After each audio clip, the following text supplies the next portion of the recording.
इंसान था जिसके पास खाने को केवल एक वक्त का खाना ही होता था। इससे ज्यादा पाने के लिए उसे बहुत मेहनत करनी होती थी। फिर भी काफी बार दया और उसकी पत्नी कुमुद भूखे ही सो जाते थे। एक रोज कुमुद के सपने में दुर्गा माँ आती है। माँ, मेरा जीवन इतने कष्टों में क्यों रहता है?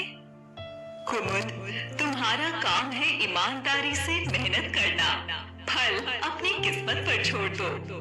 कुमुद ये सुनकर सपने में ही आगे चलने लगती है कि तभी उसके पाँव के नीचे एक सोने का बिस्किट आता है। कुमुद उसे देखकर बहुत खुश होती है और उठा लेती है। इसे बेचकर तो मेरे सारे दुख दर्द दूर हो जाएंगे। और तभी कुमुद की आँख खुल जाती है।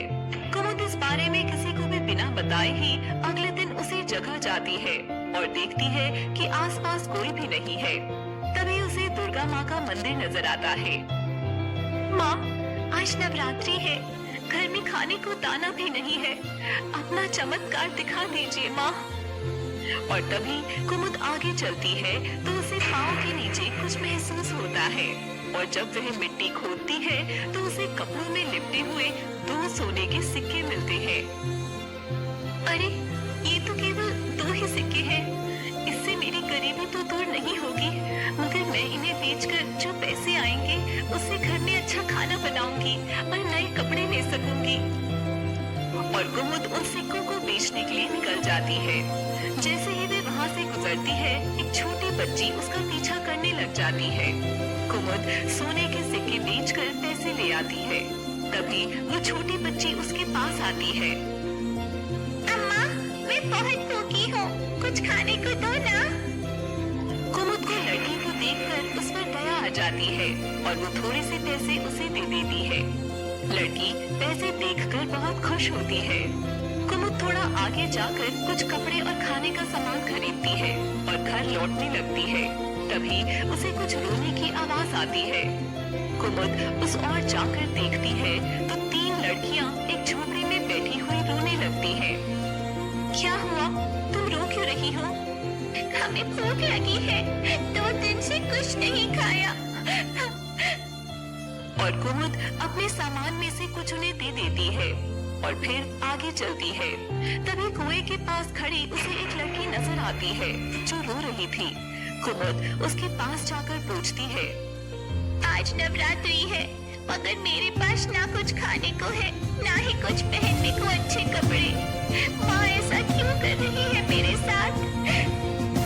नहीं बेटा, दुर्गा माँ सब अच्छा करेगी। ये लो, ये साड़ी लो और कुछ खाने का सामान रख लो। मेरे पास तो पहले से ही माँ का दिया हुआ बहुत कुछ है। और कुमुद अपने कपड़े उसे दे देती है और ऐसे करते हुए कुमुद ने 9 कन्याओं में अपना सारा सामान बांट दिया। और जब वह घर लौटी तो दया घर में उसके लौटने का इंतजार कर रहा था।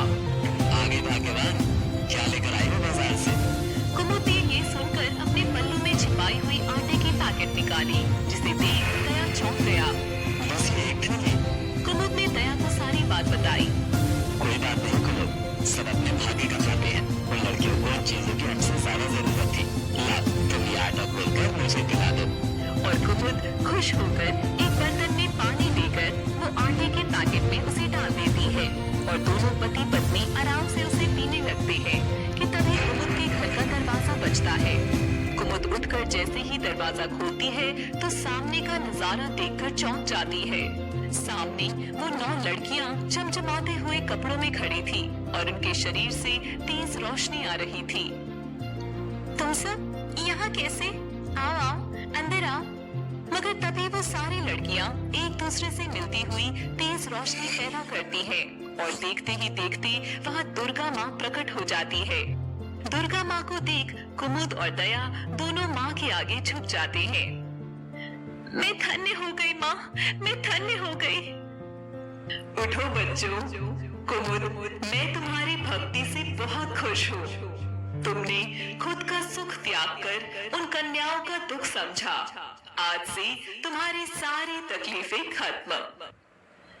और ये कहकर दुर्गा माँ गायब हो जाती हैं। उनके गायब होते ही दया और कुमुद की झोपड़ी विशाल घर में बदल जाती है और घर सोने चांदी से भर जाता है और कुमुद और दया नवरात्रि का त्योहार धूमधाम से मनाते हैं और कन्याओं को भोजन कराते हैं। सब कोई अपने भाग्य का खाता है। जिस तरह कुमुद ने खुद के दुख से पहले बाकियों की मदद करी, दुर्गा माँ ने अपनी कृपा उन पर दिखाई। इसलिए अच्छे कर्म करते रहने चाहिए। जय दुर्गा माँ।